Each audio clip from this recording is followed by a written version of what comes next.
सो फिर हमारे पास आ जाती है कैरियर मीडिएटेड। कैरियर मीडिएट में दो टाइप्स आती हैं, एक्टिव ट्रांसपोर्ट और फैसिलिटेटेड डिफ्यूजन। सबसे पहले फैसिलिटेटेड डिफ्यूजन की बात कर लेते हैं। This is basically an example of passive transport. Passive ये एनर्जी रिक्वायर्ड नहीं होती और ये डिफ्यूजन, लेकिन it occurs through the assistance of carrier proteins.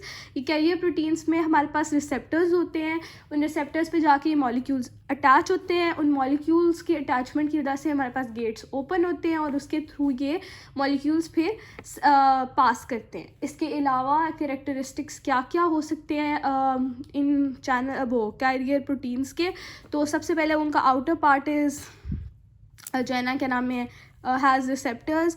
उन रिसेप्टर्स वो स्पेसिफिक होते हैं और इसके अलावा इनका जो होता है वी मैक्स अचीव हो जाता है जो है ना क्योंकि हमारे पास ये जो रिसेप्टर्स हैं या प्रोटीन कैरियर प्रोटीन्स हैं ये सैचुरेट हो जाते हैं वी मैक्स के ऊपर। तो इस वजह से हमारे पास जब इनका वो बनाते हैं क्या नाम है ग्राफ बनाते हैं तो हमारे पास एक ऐसा कह लो फ्लैट हो जाता है कर्व, बिकॉज इनकी सैचुरेशन हो जाएगी तो रेट ऑफ डिफ्यूजन आगे नहीं बढ़ेगा। उसके बाद हमारे पास कैरियर मीडिएटेड में वी हैव क्या नाम है active transport. Active transport is basically diffusion of particles against the concentration gradient by the use of carrier proteins. ठीक है, ये हमारे पास जो कैरियर प्रोटीन्स इनमें होते हैं वो उनमें हमारे पास दो टाइप्स आती हैं, प्राइमरी एनर्जी ड्राइव्ड और सेकेंडरी प्राइमरी और secondary active transport. Primary active transport और सेकेंडरी एक्टिव ट्रांसपोर्ट। जो प्राइमरी एक्टिव ट्रांसपोर्ट है इट अकर्स इसमें हमारे पास जो एनर्जी आती है energy is driven by the cleavage of ATP molecule, and in the secondary active transport energy is derived by the concentration gradient of an other molecule. ठीक है, primary transport में जो हमारे पास कैरियर प्रोटीन है it has ATPase enzymatic activity जो कि ATP को क्लीव करके एनर्जी रिलीज करता है, allowing the active transport of the particular molecule. ठीक है, उसमें इसके अलावा हमारे पास इनके ऊपर रिसेप्टर्स होते हैं और इन कंडीशन में हम प्राइमरी उसमें हम पंप कहते हैं इनको। ठीक है, अब पंप के एग्जांपल क्या क्या आ जाते हैं, we have sodium potassium pump. Sodium potassium pump बहुत इंपॉर्टेंट है, दो ग्लोब्यूलर प्रोटीन्स की कॉम्प्लेक्स होती है अल्फा और बीटा प्रोटीन उसमें। इसके अलावा हमारे पास जो इसका इंट्रासेलुलर पार्ट होता है it has ATPase enzymatic activity.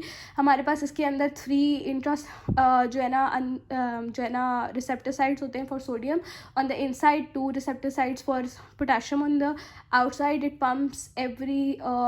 It pumps 3 sodium ions for every 2 potassium ions। और इसके अलावा ये हमारे पास इसके फंक्शंस क्या क्या होते हैं, सबसे पहले ये हमारे पास होता है इलेक्ट्रोजेनिक पंप है, ये एटीपी को क्लीव करता है, हमारे पास ग्रेडियंट मेंटेन करके रखता है ऑफ द आयंस। ठीक है, in the extracellular and intracellular fluid. इसके अलावा ये हमारे पास सेल वॉल्यूम रेगुलेट करता है और इसके साथ साथ मेम्ब्रेन पोटेंशियल भी हमारे पास जनरेट करता है। ठीक है, उसके अलावा हमारे पास सोडियम पोटेशियम पंप के अलावा we have calcium ATPase pump. Calcium ATPase pump जो बेसिकली कैल्शियम को पंप करता है आउट ऑफ द मतलब आउटसाइड, तो उसमें हमारे पास 2 टाइप्स, मतलब ये हमारे पास सेल मेम्ब्रेन पे भी प्रेजेंट होता है और इंट्रासेलुलर मेम्ब्रेन्स पे भी। इंट्रासेलुलर मेम्ब्रेन्स पे जैसे माइटोकॉन्ड्रिया और एससीआर की मेम्ब्रेन। ठीक है, उसके बाद हमारे पास आते हैं hydrogen ATPase pump. Hydrogen ATPase pump हमने जो हाइड्रोजन को पंप करता है आउटसाइड, उसमें हमारे पास एग्जांपल्स एक तो parietal cells of the stomach आती है, फिर हमारे पास प्रॉक्सिमल डिस्टल कॉन्वोल्यूटेड ट्यूब्यूल्स के सेल्स में, और इसके अलावा हमारे पास लाइसोसोम्स के अंदर भी जो है ना वो पंप कर रहे होते थे हाइड्रोजन आउटसाइड। उसके बाद हमारे पास आता है लास्ट हमारे पास एक्टिव ट्रांसपोर्ट में secondary transport. Secondary transport is divided into 2 types, को ट्रांसपोर्ट एंड काउंटर ट्रांसपोर्ट। को ट्रांसपोर्ट को सिम्पोर्ट कहते हैं और काउंटर ट्रांसपोर्ट को एंटीपोर्ट भी कहते हैं। ठीक है, ये बेसिकली क्लासिफिकेशन होती है due to on the basis of direction of molecules. ठीक है, को ट्रांसपोर्ट में सेकेंडरी ट्रांसपोर्ट सबसे पहले तो बता देती हूँ ना, सेकेंडरी एक्टिव ट्रांसपोर्ट में मोस्टली जो एनर्जी डिराइव होती है it is due to the concentration gradient of another molecule, and वो कंसनट्रेशन ग्रेडियंट मोस्टली हमारे पास सोडियम आयन का होता है, एंड सोडियम आयन की concentration gradient develops by primary active transport, ठीक है। हमारे पास क्या होता है कि sodium ion moves down hill while the other molecule moves up hill. इसमें कैरियर प्रोटीन इन्वॉल्व होता है, लेकिन कैरियर प्रोटीन की कोई एंजाइमेटिक एक्टिविटी नहीं होती बिकॉज वो एटीपी मॉलिक्यूल को क्लीव नहीं कर रहा होता, ठीक है। उसमें फिर हमारे पास जब आ जाता है काउंटर पोर्ट, तो हमारे पास सोडियम आयन और जो दूसरा मॉलिक्यूल जिसकी ट्रांसपोर्ट करवा रहे हैं वो दोनों सेम को ट्रांसपोर्ट में सेम डायरेक्शन में मूव करते हैं और काउंटर ट्रांसपोर्ट में ऑपोजिट डायरेक्शन में। अब को ट्रांसपोर्ट की एग्जांपल्स हमारे पास कौन कौन सी हैं? हमारे पास आ जाती है सोडियम अमाइनो एसिड को ट्रांसपोर्ट पम्प, सोडियम ग्लूकोज को ट्रांसपोर्ट पम्प, ठीक है। उसके अलावा हमारे पास काउंटर ट्रांसपोर्ट में we have sodium calcium counter transport, sodium hydrogen counter transport. ये रेनल ट्यूब्यूल्स में होता है, ये भी रेनल ट्यूब्यूल्स में ही होते हैं। उसके बाद हमारे पास वेसिकुलर ट्रांसपोर्ट आ जाती है। Vesicular transport is divide to endocytosis, transcytosis and exocytosis. Endocytosis में भी हमारे पास classification phagocytosis, pinocytosis and receptor mediated endocytosis. Phagocytosis हमारे पास मैक्रोफेजेस में होता है, वो सारा तुम्हें पता है कि हमारे पास पिट्स बनती हैं, पिट्स पे रिसेप्टर्स होते हैं, वो उसके ये इसमें पिट्स होती हैं, रिसेप्टर्स होते हैं, क्लैदरिन कोटेड वेसिकल्स बनते हैं, वो क्लैदरिन कोटेड वेसिकल्स फिर हमारे पास लाइसोसोम के साथ फ्यूज़ करते हैं वो सारा, और वो रिसेप्टर मीडिएटेड वो सारा वापस जाता है। इसमें एग्जाम्पल कोलेस्ट्रॉल याद है, हमने LDL की पढ़ी थी ब्लॉक 2 में।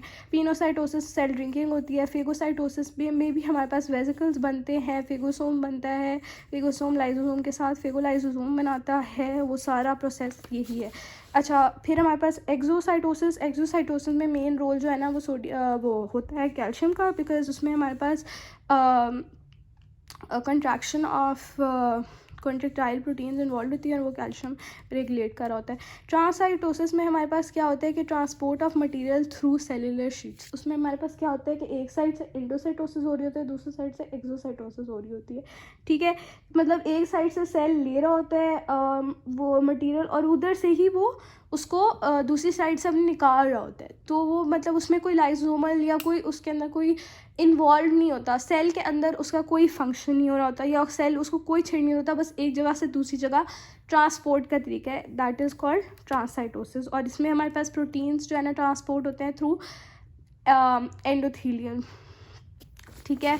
उसके बाद हमारे पास एक्टिव ट्रांसपोर्ट थ्रू शीट्स आती है। सबसे पहले तो होती कहाँ है? रेनल एपिथेलियम में होती है, इंटेस्टाइनल एपिथेलियम में होती है। इसके अलावा हमारे पास होती है एपिथेलियम ऑफ हमारे पास कोरॉइड प्लेक्सस में होती है। इसके अलावा मेम्ब्रेन ऑफ गॉल ब्लैडर में होती है, और इसके अलावा एपिथेलियम ऑफ एक्सोक्राइन ग्लैंड्स, ठीक है। ये भूल जाता है, हमेशा याद रखना, ठीक है। इसमें क्या होता है कि हमारे पास diffusion of sodium ions at the apical surface, एक जगह से अंदर आ रहे होते हैं, दूसरी तरफ बेसोलेटरल सरफेस पे वही सोडियम आयंस को पंप कर रहे होते हैं actively outside the cell into the extra cellular fluid. Extra cellular fluid में सोडियम की कंसनट्रेशन बढ़ जाती है, तो वाटर मूव करता है सेल के बाहर, और ये हमारे पास होता ये सारी जगहों पर, ठीक है।